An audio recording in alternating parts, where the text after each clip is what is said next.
Hi students, आज का हमारा टॉपिक है लेवल्स ऑफ ऑर्गेनाइजेशन। इसमें हमने देखना है कि ह्यूमन की ऑर्गेनाइजेशन किस तरह से होती है, उसमें कौन कौन से लेवल से उसे गुजरना पड़ता है। इसमें सबसे पहले हम लोग देखते हैं एटॉमिक और सब एटॉमिक लेवल। एटॉमिक और सब एटॉमिक लेवल जो है ये सबसे छोटा लेवल होता है, फर्स्ट लेवल होता है। All type of matter are made up of elements and each element contain a single kind of atom. हमें पता है कि मैटर जो है वो एलिमेंट से मिलकर बना होता है और एलिमेंट्स भी जो है वो फर्दर एटम से मिलकर बना होता है। अब एटम का a mean not and term mean cut. The atoms are actually made up of many subatomic particles. अब एटम कितना स्मॉल होता है? If you are putting a single dot on a paper, so that dot contain a trillion of atom. तो मतलब इसका मतलब ये है कि एटम का साइज बहुत स्मॉल होता है। लेकिन अगर आप उस एटम के अंदर भी देखना चाहें कि एटम कितने पार्टिकल से मिलकर बना हुआ होता है, तो वो एक हैरत अंगेज बात है कि एटम भी कुछ छोटे फर्दर सब एटॉमिक पार्टिकल से मिलकर बना हुआ होता है। The most sub atomic particle stable are electron, proton and neutron.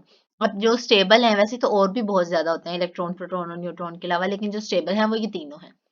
Out of the 92 kind of element that occur nature, 16 are called the bioelements. अब नेचर में कुदरती तौर पर 92 एलिमेंट्स पाए जाते हैं, लेकिन जिसमें से सिर्फ 16 बायो एलिमेंट्स कहलाते हैं। बायो एलिमेंट्स क्यों कहलाते हैं? क्योंकि वो ह्यूमन की बॉडी के अंदर इन्वॉल्व होते हैं। These take part in making the body mass of living organism. अब इनका ये बायो एलिमेंट्स क्यों कहलाते हैं? क्योंकि ये लिविंग ऑर्गेनिज्म के बॉडी मास बनाने में हिस्सा लेते हैं।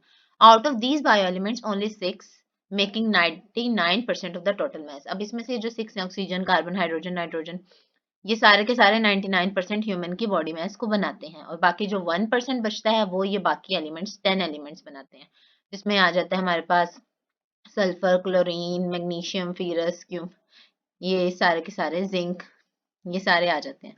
नेक्स्ट है हमारे पास ये एक फिगर दिखाई गई है जिसमें ह्यूमन की बॉडी को इस एक ग्राफ के जरिए इन्होंने दिखाया है कि इसमें जो पिंक वाला पोर्शन है वो ह्यूमन की बॉडी 65% ऑक्सीजन पर मुश्तमिल होती है। ये सबसे ज्यादा बड़ा पोर्शन यहाँ पर ऑक्सीजन का। नेक्स्ट है कार्बन जो कि 18% है, फिर हाइड्रोजन जो 10% है ये ऊपर, और फिर नाइट्रोजन, कैल्शियम, फास्फोरस और अदर्स जो हैं ये ऊपर इसके यहाँ पर बाकी हैं, जितने भी परसेंट बच जाते हैं। आगे है मॉलिक्यूलर लेवल। इनऑर्गेनिज्म। अब मॉलिक्यूलर एटॉमिक लेवल के बाद जो दूसरा लेवल आता है वो होता है मॉलिक्यूलर लेवल। अब देखते हैं वो क्या होता है। Inorganism bioelements do not occur in isolated form, rather they combine through ionic or covalent bonding.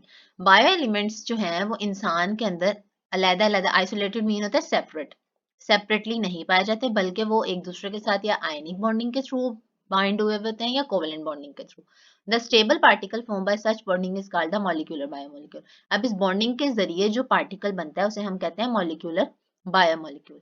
An organism is formed by enormous number of biomolecules of hundred of different types. अब एक organism जो है वो 100 और या इससे 100 types के different types के बायोमोलिक्यूल से मिलकर बना हुआ होता है। These molecules are the building material and are themselves constructed in great variety and complexity due to specific bonding arrangement.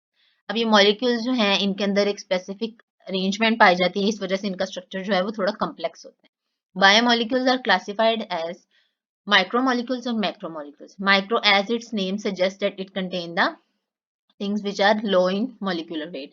So micromolecule are with the low molecular weight, for example glucose and water, and macromolecules are with the high molecular weight, for example starch, protein, lipids, etc. Next and last हमारा जो level आज हम पढ़ेंगे, organelle and cell level. Biomolecules assemble in a particular way and form organelles. अब इसके बाद molecular level के बाद जो नेक्स्ट लेवल आता है वो ऑर्गेनेली लेवल होता है, जिसमें आपके मॉलिक्यूल्स मिलते हैं और आपका ऑर्गेनेले बनाते हैं। ठीक है, बायोमोलिक्यूल्स इस तरह से जुड़ते हैं, एक पर्टिकुलर वे में जुड़ते हैं कि ऑर्गेनेलीज बन जाते हैं। The organelles are actually sub cellular structures which are when they assemble together unit of life cells are formed. अब ऑर्गेनेलिस क्या होते हैं? हमारे जो सेल्स हैं वो यूनिट ऑफ लाइफ हैं। अगर आपका ये इंपॉर्टेंट एमसीक्यूज है, अगर पेपर में आपसे पूछा जाता है what is unit of life, तो आपने सेल के ऑप्शन पर हमेशा क्लिक टिक करना है। Organelles are actually sub cellular structures. अब ये बात समझे, ऑर्गेनेलिस जो हैं वो ऐसे स्ट्रक्चर्स हैं जिनके मिलने से सेल्स बनते हैं, यानी कि ये सब सेलुलर स्ट्रक्चर्स हैं। Each type of organelle specialized to perform a specific function. अब हर ऑर्गेनेली का हमारी बॉडी के अंदर एक स्पेसिफिक फंक्शन होता है। अब एग्जांपल के तौर पर माइटोकॉन्ड्रिया जो है इसे पावर हाउस ऑफ सेल कहा जाता है। अब इसने क्या करना होता है? इसने सेलुलर रिस्पायरेशन करनी होती है। और राइबोसोम्स जो हैं वो प्रोटीन की सिंथेसिस में हेल्प करते हैं। ये आपको राइबोसोम का वर्ड जहां पर भी आया आपको याद रखना है कि प्रोटीन की सिंथेसिस में हेल्प करते हैं। ये भी एमसीक्यूज में कई बार पूछा जाता है। In this way functions of the cell are accomplished by the specialized structures. इस तरह क्या होता है कि सेल्स के जितने भी फंक्शंस हैं वो एक स्पेशल स्ट्रक्चर के थ्रू कैरी आउट होते रहते हैं। अब इस तरह ये एक इन्होंने एक एग्जांपल दिया है, it is the example of division of labour within the cell. अगर आपने कभी किसी कोई मजदूरों को कोई बिल्डिंग बनाते हुए देखा हो तो यू हैव नोटिस्ड कि उन्होंने एक अगर इंसान ईंटें पकड़ा रहा है तो दूसरा उसे जोड़ रहा है और तीसरा उस पर सीमेंट लगा रहा है।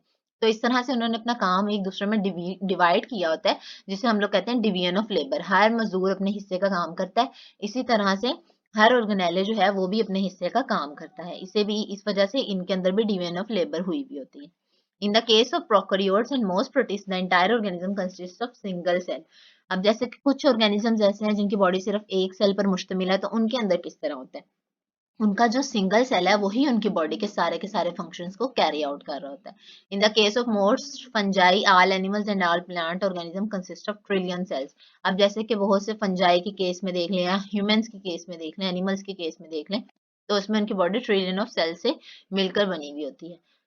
इस तरह उसकी बॉडी के अंदर डिवीजन ऑफ लेबर पाई जाती है। हर सेल अपना काम कर रहा होता है। आज का हमारा टॉपिक यहाँ तक ही था। अगर आपको कोई कंफ्यूजन है तो फिर आप कमेंट बॉक्स में पूछ सकते हैं। नेक्स्ट इसका पार्ट हम लोग नेक्स्ट वीडियो के अंदर कैरी करेंगे। Thank you so much. Like the video and subscribe the channel.